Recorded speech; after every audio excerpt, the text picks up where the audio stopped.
ओम सभी को नमस्ते जी। आजकल नौजवानों को उनकी बचपन की गलतियों का जिक्र करके कि बचपन की गलतियों के कारण आपके शरीर में ये रोग हो गए हैं और उन रोगों का तरह तरह का नाम रख के नौजवानों को ठगा जा रहा है और नौजवान बेचारा उन रोगों के बारे में या उन बातों के बारे में किसी के सामने चर्चा करते हुए शर्मिंदगी महसूस करता है और वो दिन प्रतिदिन हजारों रुपए डॉक्टरों को दे देता है। आइए जो हमारे ब्रह्मचारी साथी जुड़े हुए हैं उनको सामने कुछ इस तरह की बीमारियों पर चर्चा करते हैं कि वास्तविकता में ये होती है ठगाई होती है, क्या होता है। सबसे पहले आते हैं मूत्रेंद्रिय का टेढ़ापन। कहते हैं यदि कोई बचपन में ज्यादा गलतियां करता है, ये करता है, वो करता है, उसकी इंद्री टेढ़ी हो जाएगी। और आज दिन प्रतिदिन सैकड़ों नौजवान इस बीमारी को लेकर के डॉक्टर के पास जाते हैं और अपने इलाज के ऊपर हजारों रुपए खर्च करते हैं। आइए सबसे पहले देखते हैं कि ये वास्तविकता में ये रोग है या वैसे मन का वहम है या लोगों ने हमें ठगने के लिए तरह तरह की बातें चला दी हैं। देखिए, जब हमारी मूत्रेंद्रिय उत्तेजित होती है तो बिल्कुल 90 के एंगल पर खड़ी नहीं होती, वो कुछ ऊपर या नीचे कुछ मुड़ी होती है या दाएं बाएं उसका झुकाव हो सकता है। तो इसलिए ये एक सामान्य है। इसमें जो टेढ़ापन है, थोड़ा बहुत जो कोण बनता है, एक सामान्य प्रक्रिया है। इससे आपको डरने की, भयभीत होने की जरूरत नहीं है। और आप एक बात और देख लो, अरे भाई ये ऐसा यदि टेढ़ापन हो गया, मानकर चलते तो हमने कौन से लोहे के पाइप में डालना है कि उसमें फंस जाएगा ये, और कौन सा ऐसा ये इतना कड़ा हो गया कि ऐसा टेढ़ा ही रहेगा, इसमें कोई लचीलापन नहीं है, बिल्कुल ये उसमें फंसेगा नहीं। ऐसे कौन सी बड़ी बात है इसमें। अरे परमात्मा ने ये अंग ऐसे बनाए हैं, हमारे जो मूत्रेंद्रिय है, पुरुष के स्त्री के स्थान है, जननांग अंग है, ऐसे लचीलापन इनमें दिया है परमात्मा ने स्वयं ही। तो इसमें क्यों आप ठगाई में आते हो, क्यों पैसे फेंकते हो। तो यदि आप ये दवाइयां लोगे तो आपके शरीर में तरह तरह के और रोग हो जाएंगे।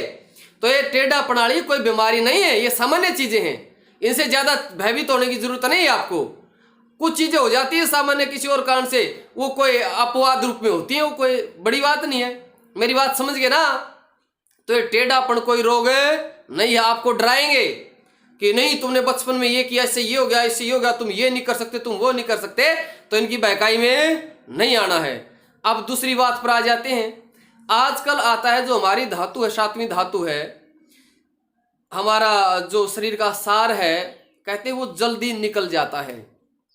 जल्दी, वो कहते हैं जल्दी उसका निकल जाना, उसको एक शीघ्र पतन का भी नाम दे देते हैं ये लोग। उसके बारे में बहुत लोग भयभीत रहते हैं, बड़ी दवाइयां खाते हैं, बड़े डॉक्टरों के जाते हैं। मैं इनसे पूछना चाहता हूं भाई, अरे शरीर की सामान्य प्रक्रिया है, वो किस लिए पति पत्नी संयोग करते हैं, किसके लिए करते हैं, वो गर्भाधान के लिए करते हैं।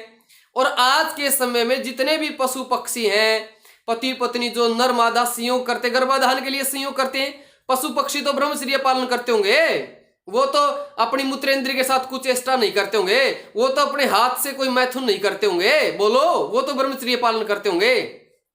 जब पशु पक्षी संयोग करते हैं तो क्या घंटे घंटे लगे रहते हैं क्या वो घंटे घंटे संबंध बनाते रहते हैं क्या। कितनी देर लगते हैं, वो मिनट भी नहीं लगती। तो इसलिए क्या होता है, ये गर्भाधान की प्रक्रिया है, ये मजा लेने की प्रक्रिया नहीं है। क्या में तो घंटे घंटे लगते हैं, घंटों घंटों की बात नहीं होती, ये कुछ एक मिनटों की बात होती है। सामान्य अध्ययन में बताते 3 मिनट से 7 मिनट का समय है या 7 से 13 मिनट का समय होता है। और इतना भी ना होता है, सारा मन से होता है। आप मन से जितना लंबा चाहे उतना लंबा हो सकता है, और सामान्य अधिकतम 3 से 13 के बीच की बात है। तो आप ये ज्यादा इनके चक्करों में मत पड़ो, ये तुम्हें ठगें। इन सारी चीजों का एक ही उपचार है, क्या, ब्रह्मचर्य पालन करो, व्यायाम करो और अच्छा भोजन करो, सारी चीजें अपने आप ठीक हो जाएंगी।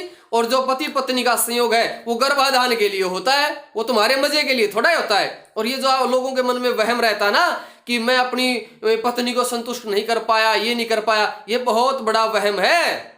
अरे पत्नी आपसे सम्मान चाहती है, आपसे स्नेह चाहती है, आपसे प्रेम चाहती है, वो सिर्फ वासना की भूखी नहीं होती। ये निकाल दो अपने मन से वहम। नारी बड़ी पवित्र होती है।